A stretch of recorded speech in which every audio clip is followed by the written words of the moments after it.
Indeed, is it true that you've acquired a house? If so, I'd be interested in living with you. Unexpectedly, my mother-in-law started uttering such an absurd proposition over the phone. She must have caught wind of our recent home purchase from my husband. I could discern my sister-in-law's amused chuckles in the background. Does she believe her laughter can go unnoticed?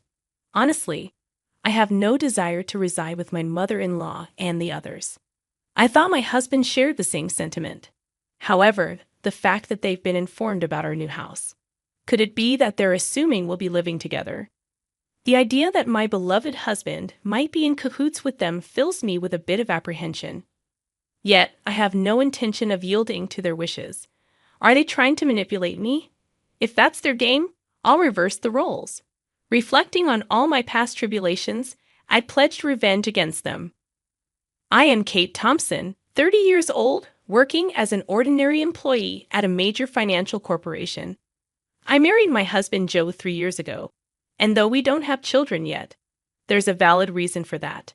A decision we both took seriously. Joe and I are fully committed to our careers, toiling daily with the aim of advancing. Once our professional lives stabilize, we plan to build our own home and create a stable environment for raising children. We've agreed to revisit the topic of having kids once our careers settle down. This was a decision we made earnestly, sharing our genuine feelings and thoughts. We do aspire to have children eventually, and now as we prepare for that, I find myself recalling all my past struggles.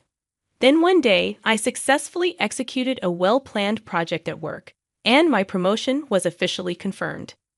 While my salary was already sufficient, the promotion brought even more comfort to our lives. On the other hand, Joe, although not promoted, received a substantial salary increase due to his years of service. With both our incomes on the rise, I felt it was time to turn our long-held dream into reality, so I broached the topic with Joe. Joe, I want to talk to you. Over the past year, both of us have had stable incomes. I think it might be time to consider getting our own home. What do you think? Oh, is it time already? From his excited voice, I could tell Joe was thrilled. Actually, I've been thinking about it too, but since I haven't been promoted yet, I felt a bit hesitant to bring it up. Don't worry about that. It's not like only one of us needs to earn money. I was thinking it might be okay to build our home in my name. Really? Well, you do earn more now. If you're okay with it, let's build our home in your name. All right, let's proceed with that. Let's go see some model houses on our next day off. Sounds great, let's go. We shouldn't miss this opportunity. I really feel grateful for choosing Joe at times like this, as we share the same values. The following week, we made an appointment to view model homes as planned. We looked at various types of houses, expanding our vision for our own home. On weekends, we began creating simple floor plans together, researching online.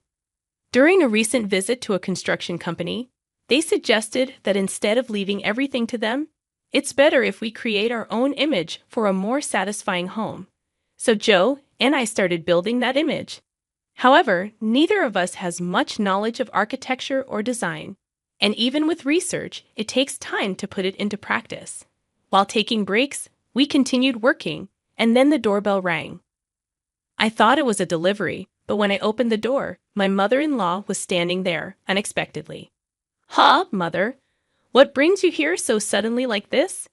My mother-in-law sometimes visits our place without notice.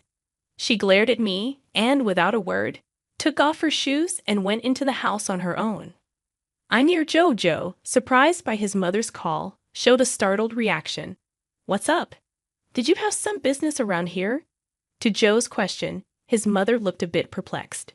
"Yes, I told Kate about it over the phone a little while ago, but it seems Joe didn't know."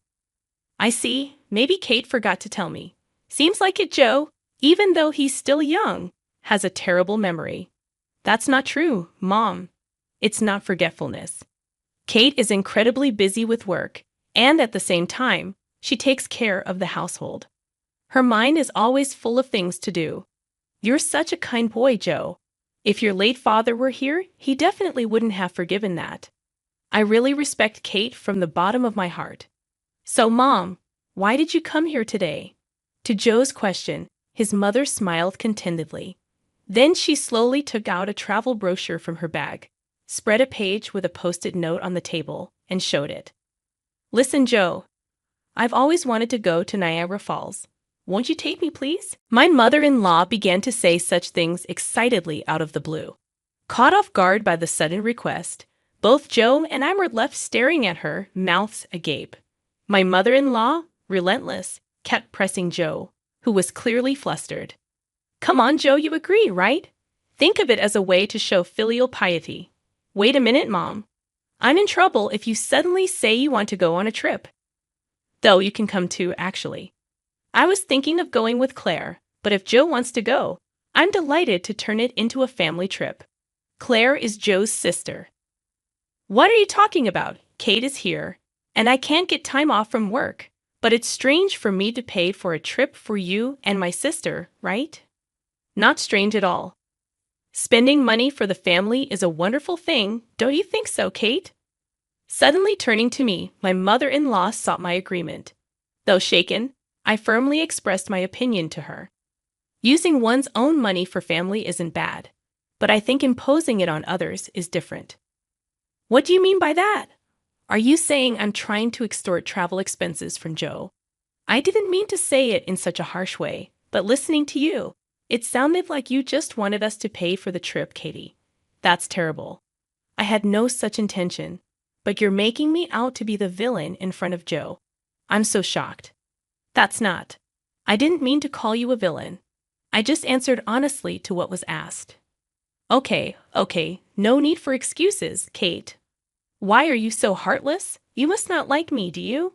My mother-in-law, visibly upset, glared at me with icy cold eyes. It always turns out like this when she comes over. She always finds some reason to demand money and then squanders it with Claire, Joe's sister. Spending money for the family sounds nice, but what my mother-in-law does is practically extortion. The situation is entirely different when Joe gives the money out of kindness, no matter of their family. I never really liked Joe's mother and sister. According to Joe, his mother and sister became selfish after his father passed away. Joe's father died when he was in high school, and since then, they have lived as a trio. With his strict father alive, he watched over the finances. But with his departure, there was no one to stop them, and they even freely spent the life insurance money. Also, since Claire works part-time and not as a full-time employee, her salary is low, and their life is always on the edge. So this is why she regularly visits our house, making excuses like life is tough, or I want to relax and travel somewhere, to extort money from Joe. Before marrying Joe, it seemed he was at the mercy of his mother and her demands. After his father's death, a sense of dependence for being cared for by his mother had bound Joe. However, since marrying me, Joe seems to be gradually realizing their true nature. Even when repeatedly asked for money, recently he's been trying hard to refuse. For Joe, that's quite a growth. Moreover, he has recently become able to speak back firmly to his mother. To my mother-in-law's spiteful words like, "You don't like me, do you?" Or "Why should I?" For such an uncharming daughter-in-law, Joe responded clearly, "Just because you're my mother doesn't mean you can speak badly of Kate. Didn't Kate just answer what you asked her?" Mom, you're taking Kate's side. What are you talking about? I think you're in the wrong here, Mom. That's so unfair. Surely Kate must have poisoned your mind against me, poor thing. You were such a kind child before we got married. I'm telling you, that's not it. I'm saying this because I think so. Joe's firm response surprised my mother-in-law, who was not used to being talked back to like that. With a frustrated look, by biting her lower lip, she said, "Fine," and left. Kate, I'm sorry. I'd always make you feel uncomfortable. No, it's okay. You stood up for us this time. Once we build our own home, we'll be further away. Let's not interact with Mom and them. Then yeah, that would be a relief. If you're okay with it, Joe, I'm grateful. The area we're considering for our new home is quite far from our current apartment, improving the convenience for both of our workplaces. Our current apartment is about 5 train stations away from Joe's parental home. But the new house will be 3 times farther and require transfers. The route from the station is also complex, so if we don't give them the address, they won't be able to find our new home. It's a good chance to cleanly break off our relationship with my mother-in-law. Later, we submitted our imagined floor plan to the construction company, and the construction started 2 months later. After about half a year, our $500,000 dream home was completed. We managed to squeeze some time from our busy work schedules to pack a few days before the move. I received a call from my mother-in-law on my smartphone. Busy packing. I turned on the speaker and answered the phone. "Hello," I said, and my mother-in-law started speaking in an unusually high-pitched voice. "Kate, when are you moving? You bought a house, right? I want to live with you." Suddenly, on the phone, my mother-in-law began to say such an outrageous thing. She must have heard about our new home purchase from Joe. I could hear Claire, my sister-in-law, chuckling in the background. "That's great. We can make Kate work for us every day, Mom. You came up with a good idea," said Claire. Do they think their words aren't reaching me? It's clear they plan to piggyback on our move. I imagine them planning to use us for an easy life, honestly. I have no intention of living with them. I thought Joe felt the same. But telling them about the new house. Could it be that they're assuming we'll live together? The thought that my beloved Joe might be in league with them fills me with a bit of fear. But I have no intention of letting them have their way. They're probably trying to use me, right? If that's the case, I'll turn it around and use them. I told them the date of our move. Then my mother-in-law and Claire said, "We'll come to the apartment in the afternoon on that day. Take us with you in the car and arrange the movers for us too." They hung up after making their demands. But of course, I have no intention of complying. For now, I'll check the facts with Joe. As I was about to go and tell Joe this, he was already standing behind me. "Joe, you were there. I came to say we should take a break. But was that Mom on the phone just now?" "Ah, yes. I was going to talk to you about it too. Why did you tell your mother about our new home?" "It's not like that. Actually, when Mom came over last time, she seems to have seen the floor plan of our new house. She kept pestering me about it every day, so Kate, I'm really sorry." "I see. So you don't intend to live with your mother, right?" "Of course not. After hearing that phone call, I'm even thinking it's better to cut ties with her." Joe's expression was filled with more anger than ever. It was the first time I had seen him this angry. From what Joe told me, my mother-in-law had seen the layout of our new home and was convinced it was a spacious house. She had pretended to be interested and called Joe repeatedly, asking him about the number of rooms and details of the facilities. But it seems that Joe is on my side, which relieved me. Then there's no problem at all. This made me determined to get my revenge on my mother-in-law. I've had enough of her saying whatever she wants. But it's goodbye to that now. I'll make sure to settle this properly. And so the day of the move arrived. Joe and I had the movers transport our things in the morning and headed to our new home in our car. By the time we finished moving everything, it was already past 1 p.m. Checking our phones while taking a break, we saw dozens of missed calls from my mother-in-law. "She called me too," Joe said, sounding weary. Then my mother-in-law called again. I answered the phone with the speaker still on. "Hello? Hello, Kate. Where are you? I told you I'd be at the apartment in the afternoon, didn't I?" Yes, you did say that. So what can I do for you?" "What do you mean you didn't arrange for the movers? I've been waiting at home, and not a single truck has shown up. So I had to go to your apartment myself." "Is that so? Well, that's too bad. You know I didn't arrange for any movers." "What? That's not the agreement. Where is your new house?" "Huh, you really think I'll tell you?" After saying that clearly, my mother-in-law uttered a dumbfounded huh. She probably thought that as long as Joe was there, she could always have her way. But Joe is different now. He's my precious ally, trying to cut off the bad ties with his family. Determined to release all my pent-up feelings, I spoke firmly. "Just to let you know, neither Joe nor I have any intention of living with the two of you from now on. Please don't involve yourselves in our lives."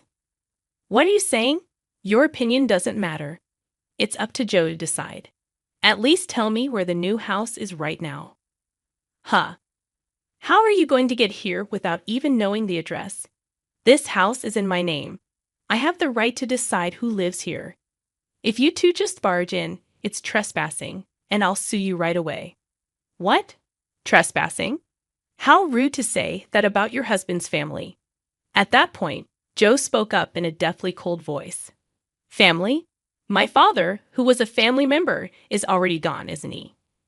What are you saying, Joe? After hearing that last phone call, I'm utterly fed up with you two. Just having a blood relation with you is embarrassing. From now on, my family is only Dave and Kate. I no longer consider you two as my family. Wait, Joe, don't say such things. Don't bother us again, batted. With that, Joe hung up without waiting for her reply. He swiftly set his phone to block her calls. Hey, Joe, are you really okay with this? Yeah, I finally realized that Mom was just using me to her advantage. I feel completely relieved now. Joe looked truly refreshed, sincerely believing what he said. That's how we, as a couple, managed to cut off the bad ties with my mother-in-law and sister. Afterwards, they had to change their lifestyle drastically, as Joe stopped supporting them completely. Without any contact with Joe, they lost their fallback option. Later on, my sister-in-law's part-time income wasn't enough, and my mother-in-law had to start working part-time as well. Being a housewife for so long, she wasn't used to the working environment and was clumsy, often being disliked at her workplace. Meanwhile, we live a peaceful life in our new home with no sudden visits from my mother-in-law anymore. We are truly stress-free.